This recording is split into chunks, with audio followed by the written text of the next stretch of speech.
ಬೆಂಗಳೂರು ದಕ್ಷಿಣ ಕ್ಷೇತ್ರದ ನಮ್ಮ ಅಭ್ಯರ್ಥಿ ಆಗಿ ಈಗಾಗಲೇ ಅನೌನ್ಸ್ ಆಗಿರುವಂತಹ ತೇಜಸ್ವಿ ಸೂರ್ಯ ಅವರ ಆಫೀಸ್ ಅನ್ನ ಉದ್ಘಾಟನೆ ಮಾಡಿದ್ದೀವಿ. ಈಗ ಮೊನ್ನೆನೂ ಕೂಡ ಸೋಮಣ್ಣ ಅವರು ತುಮಕೂರು ಆಫೀಸ್ ಉದ್ಘಾಟನೆಗೆ ಹೋಗಿದ್ದೆ. ಅದೇ ರೀತಿ ದಾವಣಗೆರೆಯ ಸಿದ್ದೇಶ್ ಅವರ ಆಫೀಸ್ ಉದ್ಘಾಟನೆ ಮಾಡಿದ್ದೀರಿ. ಈಗಾಗಲೇ ಎಲ್ಲ ಕಡೆ ಬಿಜೆಪಿ ಅಭ್ಯರ್ಥಿಗಳ ಆಫೀಸ್ಗಳು ಉದ್ಘಾಟನೆ ಆಗ್ತಾ ಇದೆ. ಕಾರ್ಯ ಪ್ರಾರಂಭ ಆಗಿದ್ದಾರೆ. ಬಿಜೆಪಿ ಮೊದಲ ಸುತ್ತಿನಲ್ಲೇ ಪ್ರಚಾರದ ಮೊದಲ ಸ್ಥಾನದಲ್ಲಿ ನಾವೆಲ್ಲರೂ ಕೂಡ ಇದ್ದೀರಿ. ಈಗ ಇನ್ನು ಕಾಂಗ್ರೆಸ್ ಅಭ್ಯರ್ಥಿಗಳ ಆಯ್ಕೆ ಮೊದಲು ಸುಮಾರು 15-20 ಜನ ಮಂತ್ರಿಗಳು ಚುನಾವಣೆಗೆ ಸ್ಪರ್ಧೆ ಮಾಡ್ತೀನಿ ಅಂದ್ರು. ಈಗ ಎಲ್ಲ ಕಾಣೆ ಆಗೋಗ್ಬಿಟ್ಟಿದ್ದಾರೆ. ಎಲ್ಲ ಊರ್ ಬಿಟ್ಟು ಓಡೋಗ್ಬಿಟ್ಟಿದ್ದಾರೆ. ಎಲ್ಲ ಮಂತ್ರಿಗಳು ಯಾರು ಊರಲ್ಲಿಲ್ಲ. ಬೆಂಗಳೂರಲ್ಲಿದ್ರೆ ಹಿಡ್ಕಂತಾರೆ ಅಂತ ಎಲ್ಲ ಬೆಂಗಳೂರು ಬಿಟ್ಟು ಹಳ್ಳಿಗಳಿಗೆ ಓಡೋಗ್ಬಿಟ್ಟಿದ್ದಾರೆ. ಇಲ್ಲಿ ಇದ್ರೆ ಹಿಡ್ಕಂತಾರೆ ಅಂತ. ಅಂದ್ರೆ ಯಾರು ನಿಲ್ಲಕ್ಕೆ ಧೈರ್ಯ ಮಾಡ್ತಾ ಇಲ್ಲ. ಬಿಜೆಪಿ ಅಲೆ ಅಷ್ಟೊಂದು ದೊಡ್ಡದಾದಂತ ಅಲೆ, ನರೇಂದ್ರ ಮೋದಿಯವರು ಬಿಜೆಪಿ ಅಲೆ ಇವತ್ತು ದೇಶದಲ್ಲಿದೆ. ಈಗಾಗಲೇ ಚುನಾವಣೆ ಘೋಷಣೆನೂ ಕೂಡ ಆಗಿದೆ. ಈಗಾಗಲೇ ಎಲ್ಲಾ ಸರ್ವೆಯಲ್ಲೂ ಕೂಡ ಬಿಜೆಪಿ ಗೆಲ್ಲುತ್ತೆ ಅನ್ನೋ ವಿಶ್ವಾಸ ಜನರಲ್ಲೂ ಮೂಡಿದೆ, ನಮ್ಮಲ್ಲೂ ಮೂಡಿದೆ.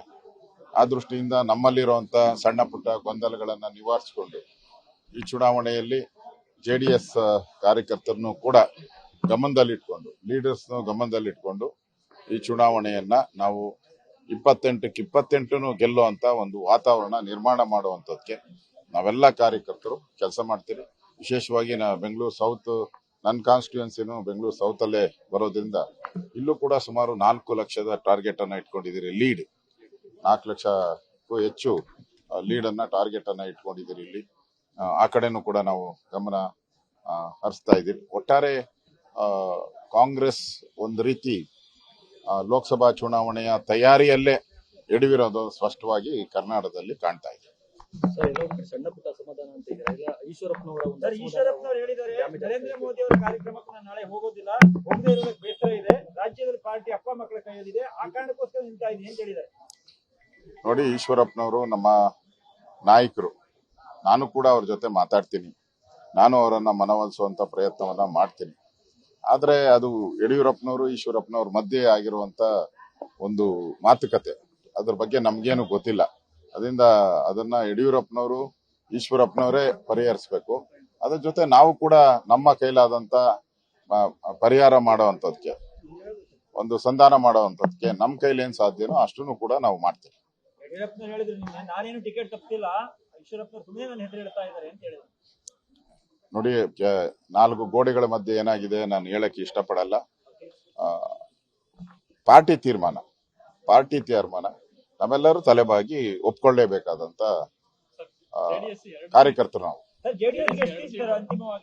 ಇನ್ನು ಮಾತುಕತೆ ನಡೀತಾ ಇದೆ. ಈಗಾಗಲೇ ಅಮಿತ್ ಶಾ ಅವ್ರ ಜೊತೆ 2 ಸುತ್ತಿನ ಮಾತುಕತೆ ಆಗಿದೆ. ಸೊ ನಮ್ಮ ಹತ್ರ ಸರ್ವೆ ರಿಪೋರ್ಟನು ಇದೆ. ಆ ಸರ್ವೆ ರಿಪೋರ್ಟನು ನೆನ್ನೆ ಕುಮಾರಸ್ವಾಮಿ ಅವ್ರ ಜೊತೆ ಮಾತಾಡಿದ್ದಾರೆ. ಈಗ ಕುಮಾರಸ್ವಾಮಿ ಅವರು ನನಗೆ ಫೋನ್ ಮಾಡಿದ್ರು, ಈಗೂ ಕೂಡ ಫೋನ್ ಮಾಡಿದ್ರು. ಮಾತಾಡ್ತೀನಿ, ಅವ್ರ ಜೊತೆ ಕೂಡ ಮಾತಾಡ್ತೀನಿ.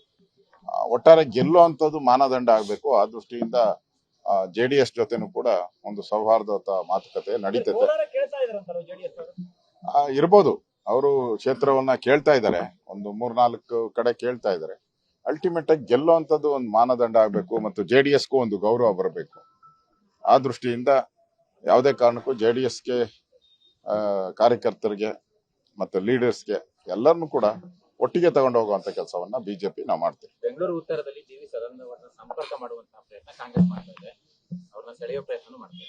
ಇಲ್ಲ, ನನ್ನ ಗಮನಕ್ಕೆ ಆ ತರದ್ದು ಏನು ಬಂದಿಲ್ಲ.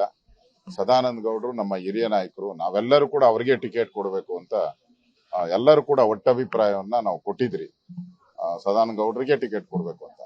ಆದ್ರೆ ಕೇಂದ್ರದ ನಾಯಕತ್ವ ಇವತ್ತು ಟಿಕೆಟ್ ಅನ್ನ ನಮ್ಮ ಚಿಕ್ಕಮಗಳೂರು ಲೋಕಸಭಾ ಸದಸ್ಯರಾಗಿದ್ದಂತ ಶೋಭಾ ಅವರಿಗೆ ಕೊಟ್ಟಿದ್ದಾರೆ. ಅದರಿಂದ ನಾವು ಪಕ್ಷ ಏನ್ ತೀರ್ಮಾನ ಮಾಡಿದ್ರೆ ಅದಕ್ಕೆಲ್ಲ ನಾವು ಒಪ್ಪೇಬೇಕು. ಆ ರೀತಿ ನಾವು ಕೆಲಸಗಳನ್ನು ಮಾಡಬೇಕು. ನೋಡೋಣ, ಇನ್ನು ಟಿಕೆಟ್ ಹಂಚಿಕೆ ಇದೆಯಲ್ಲ, ಇನ್ನ ಚಿಕ್ಕಬಳ್ಳಾಪುರ ಮತ್ತು ಕೋಲಾರ ಇವೆಲ್ಲ ಬೇರೆ ಬೇರೆ ಹಂಚಿಕೆ ಇದೆ, ಮಂಡ್ಯ, ಹಾಸನ ಎಲ್ಲ ಹಂಚಿಕೆ ಇದೆಯಲ್ಲ, ನೋಡೋಣ. ನನ್ಗನ್ಸುತ್ತೆ ಆ ರೀತಿ ಅನ್ಯಾಯ ಆಗಲ್ಲ ಅನ್ನೋ ವಿಶ್ವಾಸ ನನಗಿದೆ. ಒಕ್ಕಲಿಗರಿಗೆ, ಅದರಲ್ಲೂ ಸಬ್ ಕ್ಯಾಸ್ಟ್ಗಳಿದೆ. ಒಕ್ಕಲಿಗರಲ್ಲಿ ಮರ್ಸ್ ಒಕ್ಕಲಿಗರು, ಗಂಗಟ್ಗಾರ್ ಒಕ್ಕಲಿಗರು, ಈ ತರದೆಲ್ಲ ಒಕ್ಕಲಿಗರ ಒಂದು ಸಬ್ ಕ್ಯಾಸ್ಟ್ಗಳು ಇದೆ, ಕುಂಚಿಟ್ಗು ಒಕ್ಕಲಿಗರು, ಈ ತರದೆಲ್ಲ ಸಬ್ ಕ್ಯಾಸ್ಟ್ಗಳು ಇದೆ. ನಾಳೆ ಮೋದಿ ಅವರ ಕಾರ್ಯಕ್ರಮದಲ್ಲಿ ಈಶ್ವರಪ್ಪ ಬರ್ತಾರೆ, ಕರ್ಕೊಂಡು ಹೋಗ್ತೀರಾ ಅವ್ರನ್ನ ವೇದಿಕೆಯಲ್ಲಿ ತೋರಿಸ್ತೀರಾ? ಈಗಾಗಲೇ ಮಾತಾಡ್ತಾ ಇದ್ದಾರೆ, ಅವ್ರ ಜೊತೆ ಮಾತಾಡ್ತಾ ಇದ್ದಾರೆ. ಅಲ್ಲಿನ MP ಅವರಾದಂತ ರಾಘವೇಂದ್ರ ಅವರು ಮಾತಾಡ್ತಾ ಇದ್ದಾರೆ. ನೋಡೋಣ, ಒಳ್ಳೇದಾಗುತ್ತೆ ಅನ್ನೋ ವಿಶ್ವಾಸ ಇದೆ. ಅನುಕ್ಷಣದ ಸುದ್ದಿಗಳಿಗಾಗಿ ವಿಸ್ತಾರ ನ್ಯೂಸ್ ಯೂಟ್ಯೂಬ್ ಚಾನೆಲ್ ಸಬ್ಸ್ಕ್ರೈಬ್ ಮಾಡಿ. ಹೊಸ ಸುದ್ದಿಗಳ ನೋಟಿಫಿಕೇಶನ್ಗಾಗಿ ಬೆಲ್ ಐಕಾನ್ ಕ್ಲಿಕ್ ಮಾಡಿ. ಲೇಟೆಸ್ಟ್ ಅಪ್ಡೇಟ್ಸ್ಗಾಗಿ www.vistaranews.com ವೆಬ್ಸೈಟ್ಗೆ ವಿಸಿಟ್ ಮಾಡಿ. ಅಂಗೈಯಲ್ಲೇ ಜಗತ್ತಿನ ಸುದ್ದಿ ತಿಳಿಯಲು ವಿಸ್ತಾರ ನ್ಯೂಸ್ ಕನ್ನಡ ಆಪ್ ಡೌನ್ಲೋಡ್ ಮಾಡಿ.